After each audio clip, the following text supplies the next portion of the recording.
À partir du 1er février, la France, le Danemark, la Norvège, la Suède, l'Allemagne, le Royaume-Uni, les Pays-Bas et la Finlande se verront appliquer une surtaxe de 10% sur les marchandises envoyées aux États-Unis. Donald Trump accuse ces pays de jouer un jeu très dangereux en déployant des forces militaires au Groenland, de s'immiscer dans une affaire qui ne les concerne pas et qui veulent à tout prix s'opposer à son projet d'acquisition, ce qui, selon lui, menace la sécurité nationale américaine.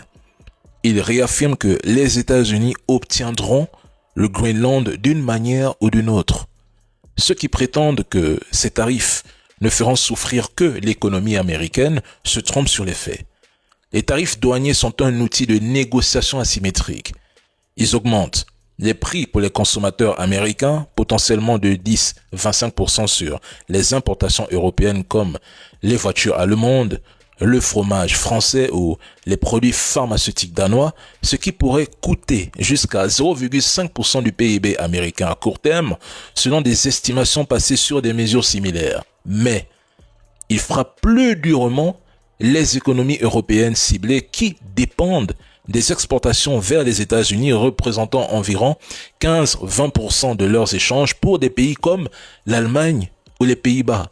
Et mesdames et messieurs, historiquement, les tarifs de Donald Trump ont forcé des concessions, comme dans le cas du Mexique ou du Canada. Et ici, il vise à isoler le Danemark pour accélérer un accord sur le Groenland.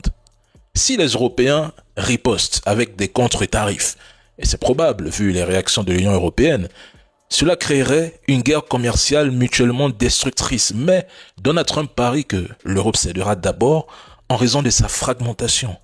Car ce que ces intellectuels émotifs et amoureux de l'Europe ne vous disent pas, c'est qu'il n'y a pas d'unité totale sur le Groenland. Il n'y en a pas. Et oui, les États-Unis paieront un prix. Mais les cibles européennes plus petites et plus dépendantes souffriront proportionnellement plus, rendant la stratégie viable pour forcer un deal.